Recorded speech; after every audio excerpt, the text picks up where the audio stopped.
Instead of beating about the bush कि हम थोड़ा घुमाने की कोशिश करते हैं स्टूडेंट्स काफ़ी इंटरव्यूज़ के टाइम पे उनको आंसर का नहीं पता होता still they try to round up the things.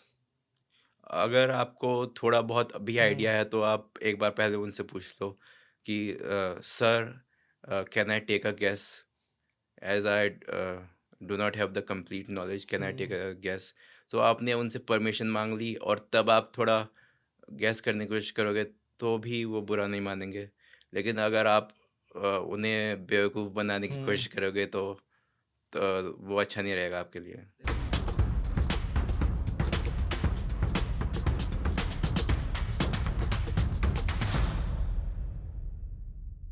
Hi everyone, welcome to EduTap and welcome to the interview series sessions with the toppers of EO exam. And today I am really honored to have with me Mr. Vaibhav Prasad who has recently cleared an EO officer examination. So first of all, congratulations sir on thank becoming an EO officer. Thank you sir. So कैसा feel कर रहे हैं आप EO officer बन के? Sir काफ़ी अच्छा feel कर रहा हूँ। मैंने ये अचीवमेंट हासिल की है और इससे मेरे पेरेंट्स, मेरी मदर सब खुश हैं। और तो मुझे काफ़ी खुशी मिल रही है कि इतने टाइम बाद कोई अच्छी ऑफ़िसर की जॉब मुझे मिली है। तो दोस्तों मैं आपको बता दूं कि मिस्टर वैभव प्रसाद की अगर हम बात करें तो ये आईआईटी बॉम्बे से ग्रेजुएटेड हैं और उन्होंने मैकेनिकल इंजीनियरिंग किया। After that he decided to pursue the UPSC civil services examination और उसके बाद उन्होंने 4 मेंस लिखे and then he decided also to appear in the EO AO exam. तो सर सबसे पहले मैं आपसे पूछना चाहूँगा कि पहले आपने आईआईटी बॉम्बे से ग्रेजुएशन किया, राइट? तो एक स्टेज सेट था आपके सामने, एक हाई कॉन्फिडेंस लेवल की आईआईटी बॉम्बे से ग्रेजुएटेड हैं और वहाँ के जो पैकेजेस के बारे में सभी लोग सोचते हैं कि बहुत ही ल्यूक्रेटिव पैकेजेस रहते हैं। तो उस टाइम पर आपने कैसे डिसाइड किया कि आप एक ऑफिसर के रोल में आना चाहते हैं and you will be serving the nation as a government officer? IIT के बारे में एक बात बता देता हूँ कि वहाँ जो हाई पैकेजेस जॉब रहती हैं वो कोर सेक्टर में नहीं रहती। मैकेनिकल इंजीनियरिंग, इलेक्ट्रिकल, सिविल ऐसे ऐसे नहीं रहती है। वो जॉब्स रहती हैं कंसल्टेंसी में, इन्वेस्टमेंट बैंकिंग वगैरह में। तो वो वहाँ मेरा इंटरेस्ट नहीं था। और मेरा एक्चुअली में मन था कि मैं फ़ॉरेन जाके एमएस करूं, अपने मैकेनिकल के फील्ड में ही। तो मेरा नॉर्थ वेस्टर्न यूनिवर्सिटी है इलिनॉय यूएस में। तो उसमें मेरा उस वहाँ से कॉल लेटर आ गया था। तो लेकिन प्रॉब्लम ये आई थी कि वहाँ जाने के लिए जितने फंड्स हमें जुगाड़ करने थे, तो वो मतलब हम कर लेते, लेकिन तभी कोरोना आ गया। क्योंकि तब एक्सचेंज रेट जो था वो one one dollar equal to 60 something rupees था और कोरोना के बाद वो 80 समथिंग हो गया। तो अ, तो उसकी वजह से हमें और ज़्यादा देने पड़ जाते और कई कई लाख रुपए और देने पड़ते। तो वो अफोर्डेबल नहीं था हमारे लिए और ये भी अनसर्टेनिटी थी कि फ्यूचर में जाके और ज़्यादा बढ़ सकता है। और ऊपर से जो डोनाल्ड ट्रम्प कर रहे थे कि काफ़ी सारे हम्म। फॉरेन स्टूडेंट्स को निकाल रहे हैं इंस्टीट्यूट से, जॉब से। तो इन सब अनसर्टेनिटी के चलते मेरी मदर ने और मेरे फैमिली मेम्बर्स ने सब ने कहा कि इससे अच्छा है इंडिया में रह के ये अच्छी जॉब के लिए प्रिपेयर करो। तो तब तब से मैं सीएससी के लिए प्रिपेयर करने लग गया। ओके। सो एक काफ़ी लंबी जर्नी रही सर आपकी कि 4 साल आपने प्रिपरेशन किया, यूपीएससी का आपने मेंस लिखे और फिर आपने ईओ एओ का एग्ज़ाम भी अपीयर किया। तो ये जो जर्नी थी, इस दौरान आपने क्या-क्या सीखा? इस जर्नी ने आपको क्या सिखाया? इस जर्नी ने काफ़ी कुछ सिखाया मुझे। जैसे कि पहली बात तो यह है कि हुँ। अ, अ, जैसे मैं काफ़ी टेंशन लिया करता था। फर्स्ट अटेम्प्ट था हुँ। मेरा कि ये भी पढ़ लूँ, वो भी पढ़ लूँ, क्योंकि कहाँ से आ जाएगा question. Everything under the sun can be asked in the CSC exam. तो तो उसकी वजह से इतना टेंशन लेता था, नींद भी अच्छे से नहीं आती थी। तो जब सेकंड अटेम्प्ट आया तब क्योंकि मैं फर्स्ट अटेम्प्ट में प्रीलिम्स क्लियर कर लिया था, तो मैं अपने आप में कॉन्फिडेंट हो गया था कि अगर मैं लिमिटेड सोर्स भी फॉलो करूँगा और अच्छे से करूँगा तो मैं पास कर सकता हूँ। और दूसरी चीज़ ये सिखाई कि कैसे अपने लो टाइम में अपने को हैंडल कर सकें और अपनी मेंटल हेल्थ कैसे सही रख सकें। तो ये जर्नी में अपने स्ट्रेस लेवल्स को कंट्रोल करना भी आया है। और ये हार्ड वर्किंग और नॉलेज भी काफ़ी सिखा देता है इंसान को। तो जो इंडिविजुअल के पास ऑल राउंड नॉलेज हो जाती है। Right. So guys let me tell you कि इनकी जो जर्नी है of becoming an EO AO officer, तो जैसा कि आपने इनसे ही जाना कि 4 इन्होंने अटेम्प्ट्स लिखे और काफ़ी कुछ सीखा वहाँ से। तो मैं आपको बता दूं कि ये एक ओवरनाइट सक्सेस नहीं है। ये कहानी है हार्ड वर्क की, परसिवरेंस की। और इन्होंने एक सपना देखा था ऑफिसर बनने का, जिसको इन्होंने साकार किया और आज ये हमारे सामने है as an EO AO officer. So sir, अगर हम बात करते हैं ईओ एओ की, तो क्योंकि ये जो सक्सेस स्टोरी है हमारी ईओ एओ के अराउंड है, तो हम इसी के अराउंड थोड़ा सा रहेंगे। सो आपने कैसे यहाँ पे अपनी प्रिपरेशन को मैनेज किया? क्योंकि हम सभी जानते हैं कि बीइंग अ यूपीएससी एस्पिरेंट तो काफ़ी कुछ आप पढ़ते हैं, बट अगर हम बात करते हैं ईओ एओ ऑफिसर की, तो उसका जो एग्ज़ाम है वो थोड़ा सा एडिशनल सब्जेक्ट्स हैं जो हमें पढ़ने पड़ते हैं, जैसे कि आपका आईआर, लेबर लॉज हुआ, अकाउंटेंसी हुआ, तो आपने उनको कैसे मैनेज किया? जो सब्जेक्ट कॉमन थे हुँ, सीएससी से, तो उसमें तो बस रिवाइज करना था। लेकिन हुँ, जो सब्जेक्ट्स अलग थे जैसे लेबर लॉज, तो लेबर लॉज वाले में वो फैक्चुअल है तो उसमें हुँ, इतना दिक्कत आई नहीं, क्योंकि वो बस पढ़ना था और थोड़े बहुत उसके प्रीवियस ईयर्स क्वेश्चंस देखने थे। लेकिन जो अकाउंटिंग प्रिंसिपल्स था हुँ, वो थोड़ा डिफरेंट था, और क्योंकि मेरा कॉमर्स बैकग्राउंड नहीं है तो उसकी वजह से एक तो उसमें अ, थोड़ा लर्निंग में थोड़ा ज़्यादा टाइम लगा, क्योंकि उसमें प्रैक्टिस वगैरह भी करनी थी, मॉक टेस्ट लगाने थे, कि क्योंकि नया सब्जेक्ट है इसलिए तो उसमें ज़्यादा टाइम देना पड़ा मुझे और ज़्यादा रिवाइज करना पड़ा। तो ऐसे मैनेज किया मैंने। तो यूपीएससी का अटेम्प्ट भी आप दे रहे थे और साथ में आपने ईओ एओ की तैयारी भी रखी, राइट? तो कैसे मैनेज किया दोनों प्रिपरेशन को? क्योंकि काफ़ी लोगों के मन में रहता है कि उन्होंने से एक अपना एम बनाया कि हम यूपीएससी ही करेंगे, तो वो बाकी एग्जाम्स की तरफ देखते नहीं हैं। तो क्या ये मैनेजेबल है कि हम बाकी एग्जाम्स भी साथ साथ दे सकते हैं to stay in that competition level और उनको क्लियर भी कर सकते हैं? हाँ, क्योंकि हम एक से ज़्यादा एग्ज़ाम के लिए तैयारी कर सकते हैं अगर उनका सिलेबस लगभग सिलेबस में लगभग सिमिलैरिटीज़ हो। जैसे कि ईओएओ का फॉर्म शायद हम्म, से मार्च या अप्रैल में आया था हम्म, और जुलाई में उसका एग्ज़ाम था, और जबकि सीएससी का एग्ज़ाम जून में था। तो जब तक सीएससी का एग्ज़ाम हुआ था जून तक मैंने सिर्फ सीएससी वाले सब्जेक्ट्स पढ़े, और वो सब्जेक्ट्स उसमें भी कॉमन थे ईओ में। और उसके बाद से मैंने वो वाले सब्जेक्ट्स उठाए, अकाउंटिंग प्रिंसिपल्स और जो अ, आपके आईआर लेबर लॉस हो लॉज, गए, लेबर हाँ, लॉस हुए। वो वाले सब्जेक्ट्स उठाए। तो तब वो प्रिपेयर करे, और साथ ही साथ मैं सीएससी के मेंस की भी प्रिपरेशन करने लग गया था। ओके। सो कैसे आपने इनको अलग-अलग, जैसे अपने रिसोर्सेज को कैसे मैनेज किया? क्योंकि स्टूडेंट्स के लिए काफ़ी इंपॉर्टेंट प्रॉब्लम है कि उनके पास रिसोर्सेज आज के टाइम पे ऐसा भंडार है। तो उसमें से कैसे मैं उस चीज़ को करूँ और सिलेबस स्पेसिफिक चीज़ों को कवर किया जाए, तो आपने उसको कैसे प्लान आउट किया? अ, तो जो एक तो आपको लिमिट करने पड़ते हैं अपने हुँ, रिसोर्सेज।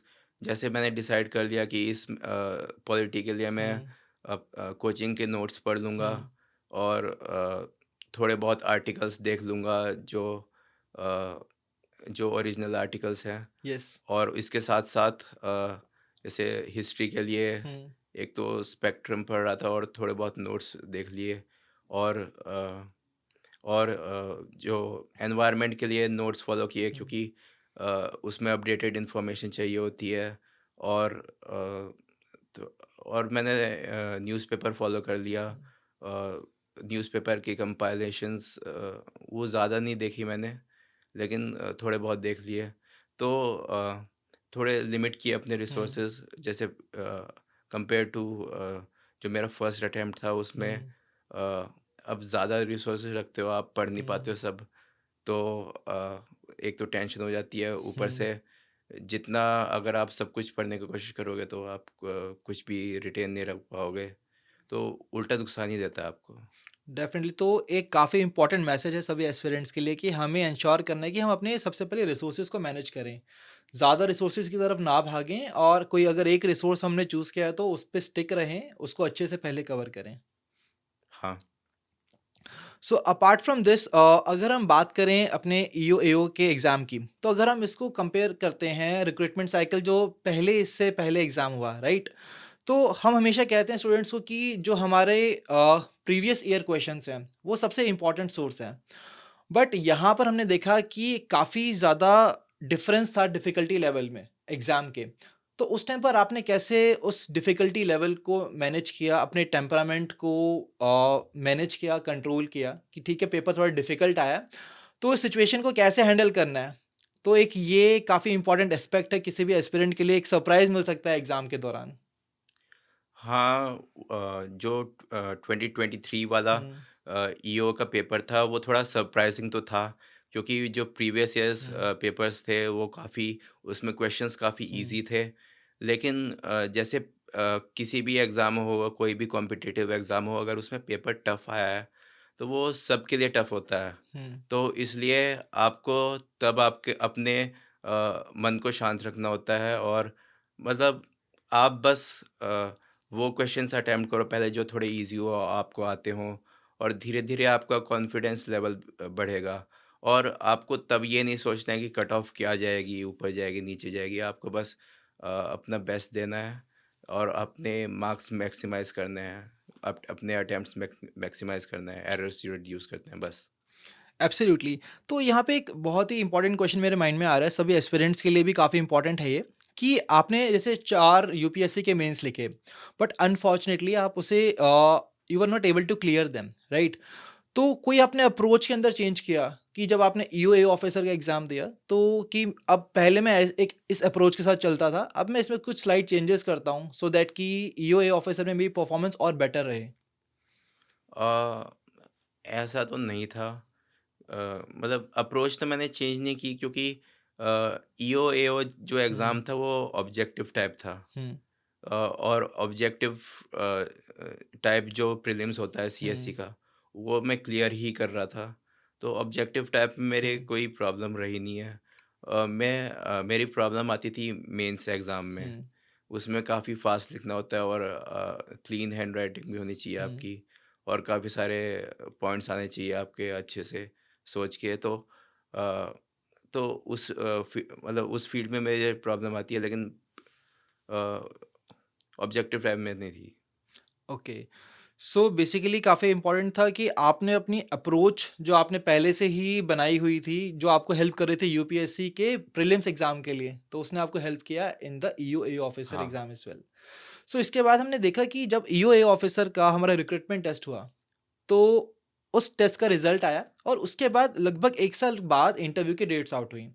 तो उस दौरान आपने कैसे खुद को कनेक्टेड रखा ईओ ए ऑफिसर के एग्ज़ाम से कि मुझे इसकी इंटरव्यू की प्रिपरेशन करनी है, बट डेट्स नहीं आ रही हैं। तो कैसे आपने खुद को मोटिवेटेड भी रखा उस टाइम पर कि मुझे प्रिपरेशन भी करनी है अपनी यूपीएससी की भी और साथ-साथ ईओ एओ की इंटरव्यू की तैयारी भी करनी है? मैं होप कर रहा था कि हुँ, उसकी इंटरव्यू डेट्स आ जाती 2023 में हुँ, ही, लेकिन लेकिन वो आ नहीं रही थी। तो तब तो मैंने इंटरव्यू के लिए प्रिपेयर नहीं किया था। बाकी इससे पहले जो मैंने एग्ज़ाम दिया था हुँ, आईबी का, तो उसमें मैंने थोड़ा बहुत प्रिपेयर कर रखा था इंटरव्यू के लिए। हुँ, जो पर्सनल क्वेश्चंस रहते हैं, तो वो प्रिपेयर कर रखे थे, तो वो थे मेरे पास। बट एज़ सच ईपीएफओ के लिए तब हुँ, इंटरव्यू के लिए तब प्रिपेयर नहीं किया था। मैं अपने सीएससी एग्ज़ाम के लिए प्रिपेयर करने लग गया था, और बाकी रेगुलेटरी बॉडी एग्ज़ाम्स रहते हुँ, हैं, सेबी, आरबीआई, तो उनके लिए प्रिपेयर कर रहा था साथ, ये सीएससी के साथ। हुँ। तो मैं बस उसका वेट कर रहा था कि कब इंटरव्यू डेट्स आएंगी, हुँ। उसके बाद ही शुरू करूँगा प्रिपरेशन। ओके। सो दोस्तों, मैं आपके साथ एक और इम्पोर्टेंट इन्फॉर्मेशन शेयर करना चाहता हूँ कि वैभव जी ने अपना एक आईबी में भी इन्होंने अपना फाइनल सिलेक्शन लिया था, हाँ, right? So despite that success, still he was so much hard working and dedicated towards the UPSC preparation, कि इनका एक मेजर एम था जो कि यूपीएससी में ऑफिसर बनना है, और उन्होंने उस एग्ज़ाम को क्लियर किया और आज ये हमारे सामने एज अ ऑफिसर हमारे साथ मौजूद हैं।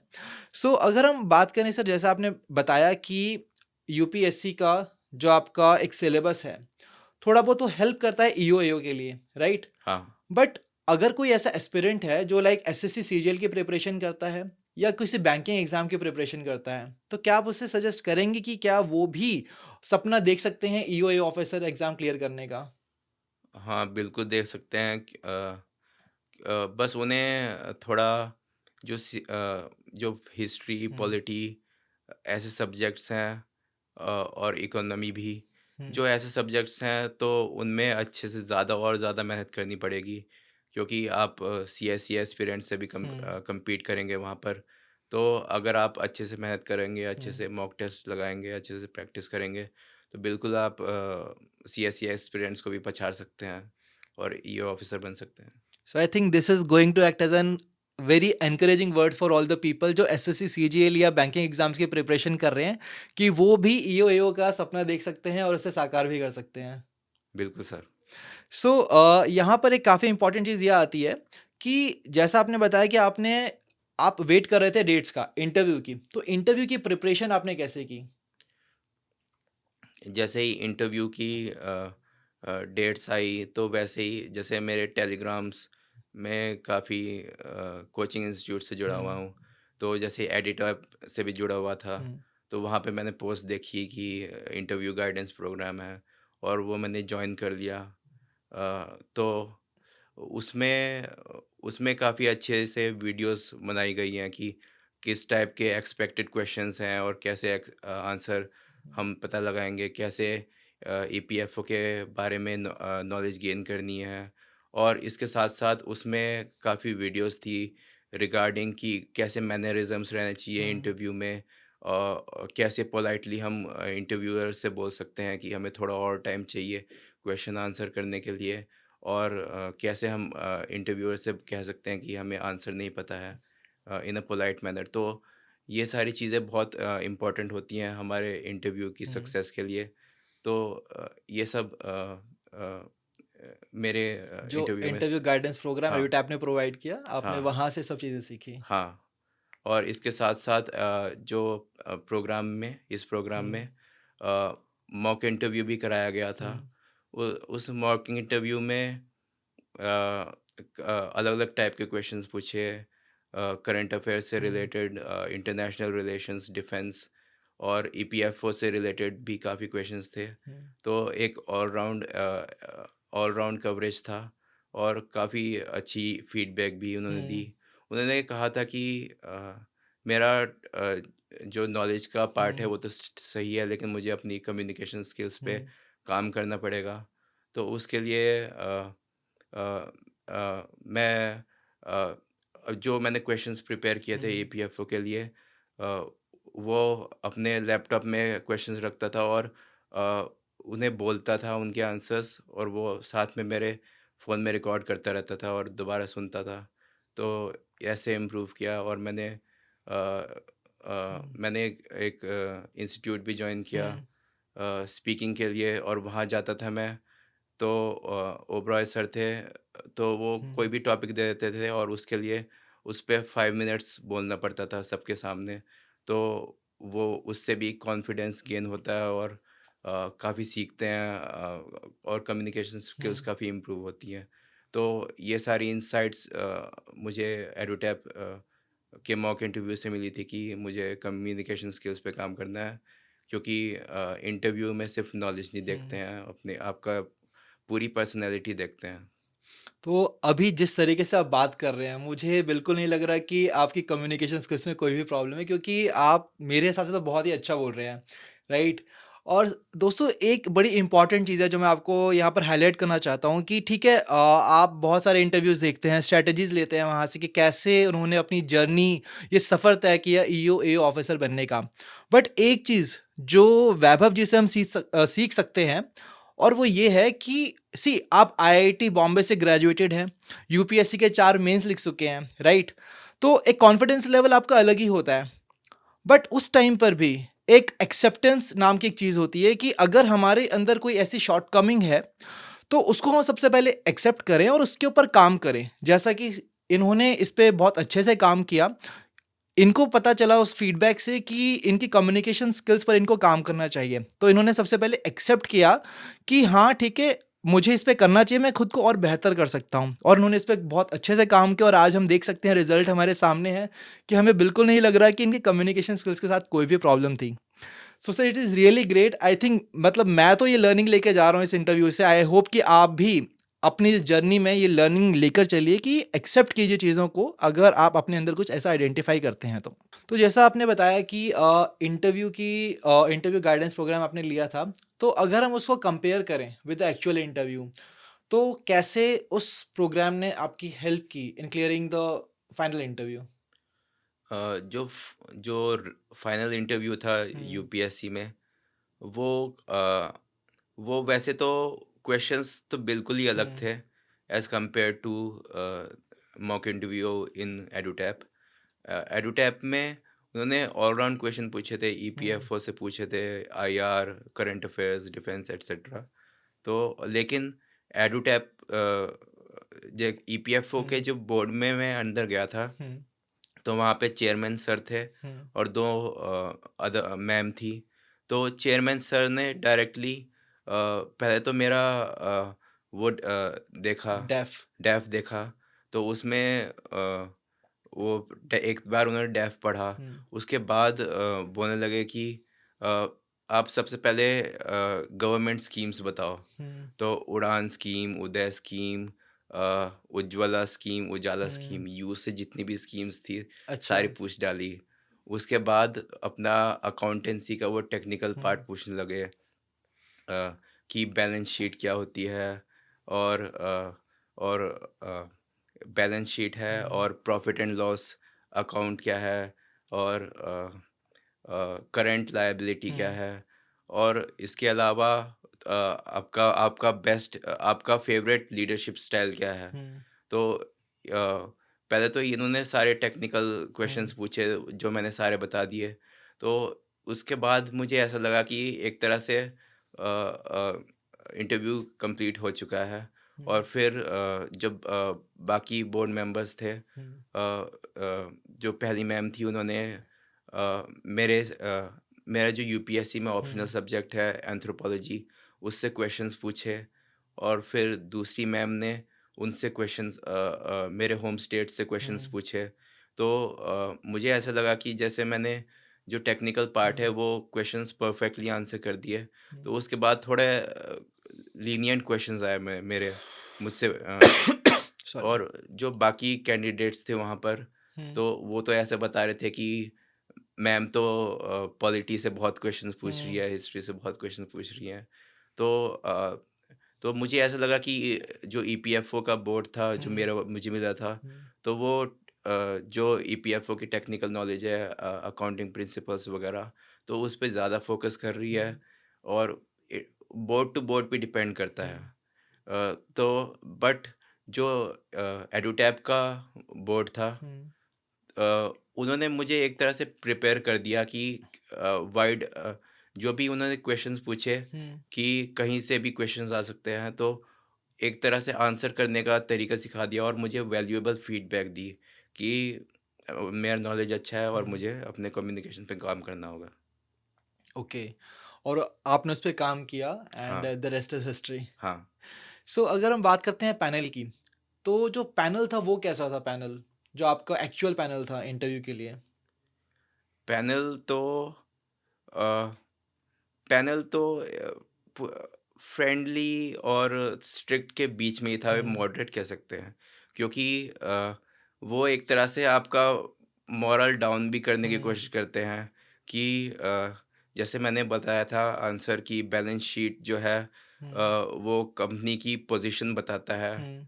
अ, तो वो ऐसे बोलने लगे, then what is profit and loss account.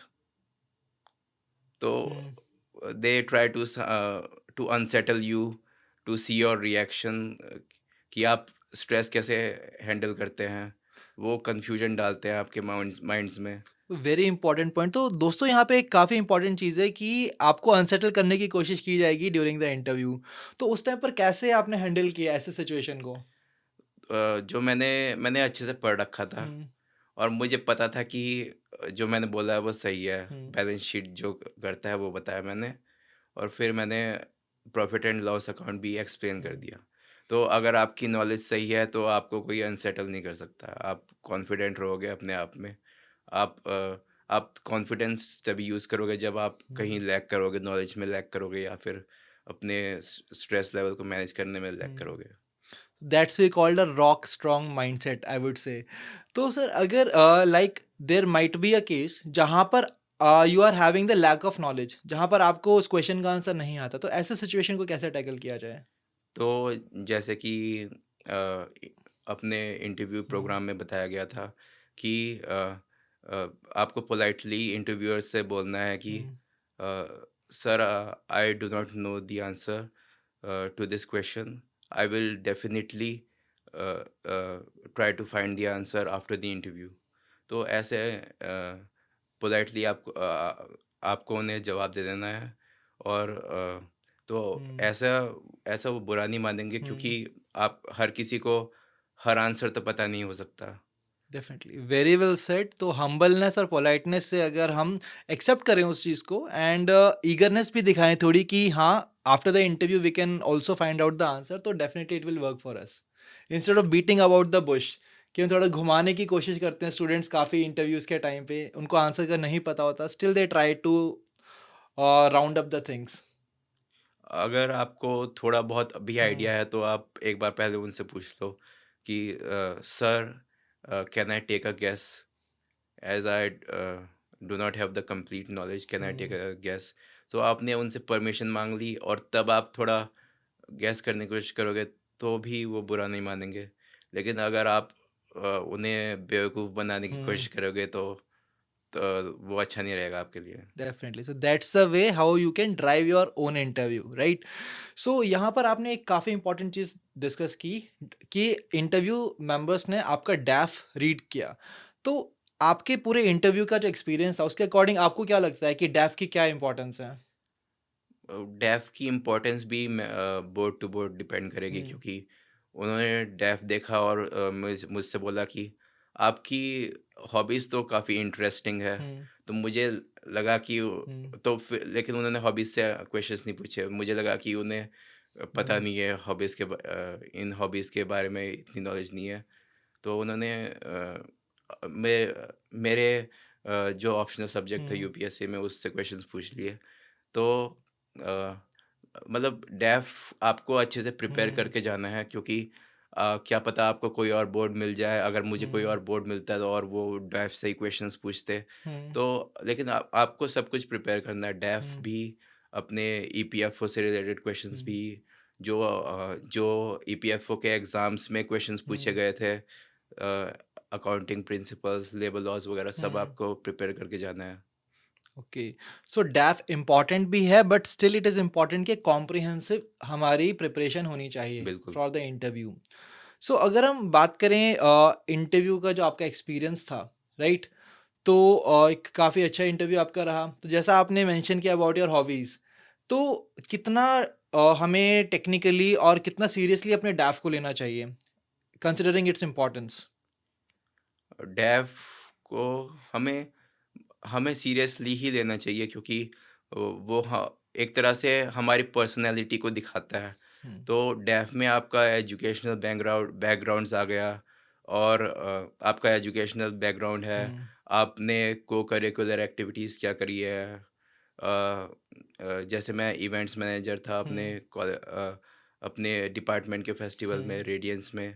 और इसके साथ साथ कैलिस्थेनिक्स हुँ, और लॉजिक पजल गेम्स मैंने हॉबीज़ लिख रखी थी। तो ये आपका को करिकुलर एक्टिविटीज़ और आपकी हॉबीज़ बताता है कि आप सिर्फ एक रोबोट नहीं हो हुँ, जो सिर्फ जिसे काफ़ी सारी नॉलेज है। आप एक ऑलराउंड पर्सन हो, आप एक नॉर्मल ह्यूमन बीइंग हो। तो ये आपकी पूरी पर्सनैलिटी दिखाता है, तो आपको अपनी पर्सनैलिटी एज़ बेस्ट एज़ हुँ। पॉसिबल दिखानी है, तो उसके लिए डेफ़ को सीरियसली लेना ज़रूरी है। बिल्कुल, very well said. So guys always make sure कि अपने डैफ को सीरियसली लीजिए और वहाँ पर जो भी आप प्रेज़ेंट करते हैं तो एक ब्लूप्रिंट है वो, कि आपने अभी तक अपनी लाइफ़ में क्या-क्या किया है और किन-किन चीज़ों में आप इंटरेस्टेड भी हैं, राइट? सो यहाँ पर एक काफ़ी इम्पोर्टेंट क्वेश्चन मेरे माइंड में आ रहा है कि जैसे आपने 4 यूपीएससी के मेंस दिए, राइट?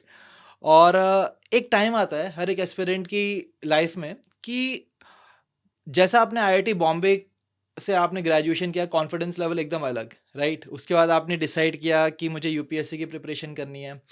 बट उस टाइम पर after facing these difficulties and those failures, तो उस टाइम पर कभी ऐसा मन नहीं हुआ कि यार बस बहुत हुआ, अब थोड़ा प्रिपरेशन छोड़ते हैं और कुछ और ही कर लेते हैं? क्योंकि जो एक एक्सपेक्टेशन है, सोसाइटी की एक्सपेक्टेशन है आपसे कि यार आईआईटी बॉम्बे से ग्रेड है, तो क्या ये चीज़ें कभी हैम्पर करती हैं? क्या आपका कभी कॉन्फिडेंस लोअर डाउन हुआ या फिर कभी ऐसा पॉइंट आया हो कि जहाँ पर यू वर लाइक कि गिव अप करने का मन करता है? ऐसा हर बार होता है जब हुँ, भी फेलियर रिसीव करते हैं हुँ, किसी भी एग्ज़ाम में। जैसे जब मैं मेंस में 4 बार मेंस लिखा और मैं क्वालीफाई नहीं कर पाया मेंस, हुँ, तो हर बार रहता है।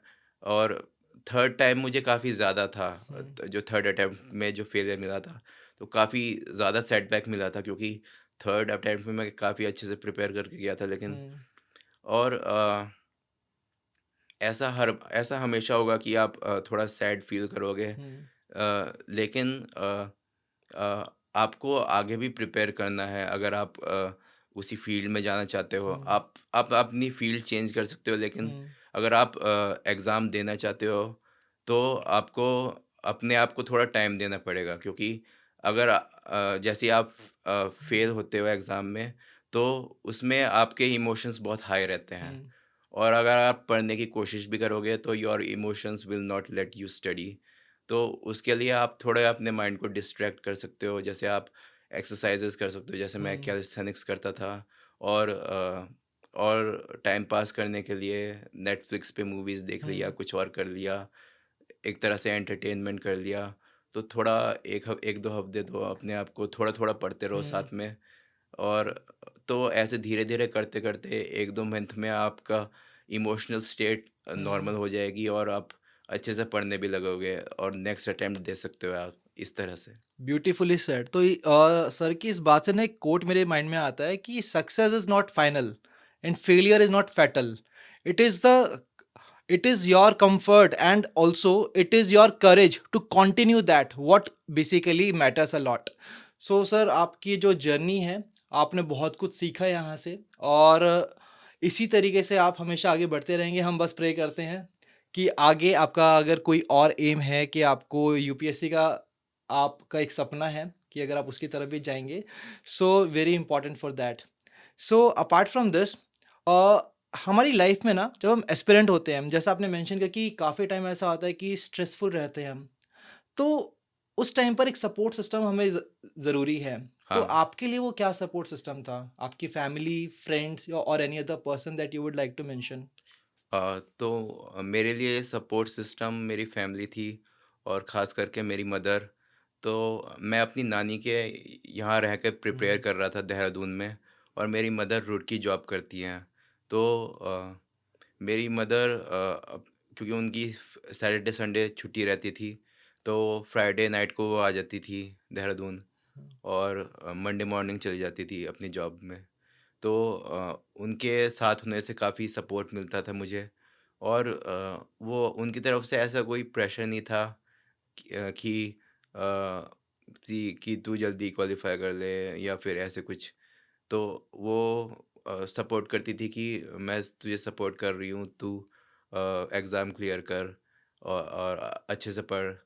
तो हर एग्ज़ाम में उन्होंने मुझे सपोर्ट किया है। तो ये सपोर्ट सिस्टम था मेरा, और साथ में अ, मेरे फैमिली मेंबर्स मुझ पे हुँ, ट्रस्ट करते हैं कि मैं निकाल लूँगा वो। काफ़ी मतलब काफ़ी रेस्पेक्टफुल मानते हैं मुझे, मतलब मेरी मेहनत देख रहे हैं वो, तो इसलिए उनका भी सपोर्ट है। और तो यही सपोर्ट की वजह से मैं यहाँ पे पहुँचा हूँ। Very nicely said. जैसा कि हम जानते हैं कि जब कोई एक एस्पिरेंट अपनी एस्पिरेंट वाली लाइफ में रहता है, उस फेज में रहता है, तो it's not just his struggle, उस उनकी फैमिली भी काफ़ी स्ट्रगल करती है। और ऐसे टाइम पर हमारी फैमिली का अगर ऐसा पॉजिटिव सपोर्ट है, तो आई थिंक कि आप कोई भी एग्ज़ाम क्लियर कर सकते हैं, और चाहे वो लाइफ का हो या फिर आपके करियर का एग्ज़ाम हो। So sir, apart from this, ये जो आपकी प्रिपरेशन जर्नी रही, तो अभी तक it's been around 4 to 5 years, right? तो यहाँ पर कोई एक ऐसी चीज़ जो मिस्टेक आपने कमिट की, जो आप चाहते हैं कि जो बाकी एस्पिरेंट्स आज आपको देख रहे हैं और आपसे एक इंस्पिरेशन ले रहे हैं, तो क्या आप मेंशन करेंगे कि वो ना करें उस मिस्टेक को कमिट? हाँ, तो जैसे मतलब मिस इन्फॉर्मेशन काफ़ी रहती है हुँ, जो भी आप एग्ज़ाम प्रिपेयर कर रहे हो उसके रिगार्डिंग। जैसे काफ़ी सारे हम ग्रुप्स जॉइन कर लेते हुँ, हैं टेलीग्राम पे, तो उसमें कोई भी बता देता है कि ये मटेरियल बेस्ट है, ये हुँ, कोचिंग बेस्ट है, तो आप हर किसी की बात सुनने लग गए तो आप एक तो या तो आप डीमोटिवेट हुँ, हो जाओगे, और या तो आप वो सारी चीज़ें करते करते आप हुँ, खुद को ओवर स्ट्रेस कर दोगे आप, और आप अपनी प्रिपरेशन से भटक जाओगे। और एक तो ये गलती रहती है, और अ, दूसरी गलती ये रहती है कि हम अपनी मेंटल हेल्थ सही नहीं हुँ, रख पाते हैं। हमें अपने पढ़ाई के साथ साथ थोड़ा टाइम निकालना चाहिए। कोई भी एक्सरसाइज कर लो, चाहे रनिंग कर लो, जिम या कुछ भी, डांसिंग, या फिर हुँ, कोई भी स्पोर्ट्स खेल लो। तो कोई भी एक्सरसाइज करते रहते हो तो आप अपने स्ट्रेस मैनेज कर सकते हुँ, हो। और अगर आप अपने फ्रेंड्स एंड फैमिली से बात कर रहे हो तो भी आप स्ट्रेस रिड्यूस कर सकते हो। तो आपको एक सिक्लूडेड नहीं होना है, हुँ, और आपको लोनलीनेस से बचना चाहिए, क्योंकि आप प्रिपेयर कर रहे होंगे और आपके फ्रेंड्स जॉब वगैरह कर रहे हुँ। होंगे। आपको ऐसे कंपेयर नहीं करना है खुद को दूसरों से, क्योंकि जैसे आपका गोल डिफरेंट है तो आपकी जर्नी भी डिफरेंट रहेगी। Right. So sir, one last question, but before that, it's a lot to learn from mister Vaibhav कि इन्होंने किस तरीके से अपनी जर्नी में सब कुछ सीखा, और एक काफ़ी प्रैक्टिकल एडवाइस इन्होंने सभी एस्पिरेंट्स को दी है कि कैसे आप अपने स्ट्रेस लेवल्स को मैनेज कर सकते हो, कैसे अपने टेम्परामेंट को कंट्रोल कर सकते हो, और कैसे आप अपना कॉन्फिडेंस लेवल, अपने माइंडसेट को सस्टेन रख सकते हो for a longer period. Now sir, one last question to you. How did Edutap help you in becoming an EOA officer? Sir, Edutap ने काफ़ी वैल्यूएबल प्रोग्राम प्रोवाइड किया, हम्म, इंटरव्यू गाइडेंस प्रोग्राम। उसमें knowledge भी provide करी गई, expected questions भी हम्म, बताए गए, और इंटरव्यू के मैनरिज्म्स बताए गए, पोलाइटनेस और बिहेवियरल हम्म, क्वेश्चंस बताए गए। तो ये सारी चीज़ें बताई गई, और मॉक इंटरव्यू में उनकी वैल्यूएबल गाइडेंस की हम्म, वजह से, उनके फीडबैक की वजह से मुझे काफ़ी कुछ सीखने को मिला, जो मुझे मेरे फाइनल इंटरव्यू में जिसने मुझे काफ़ी हेल्प किया और मुझे सिलेक्शन दिलाई।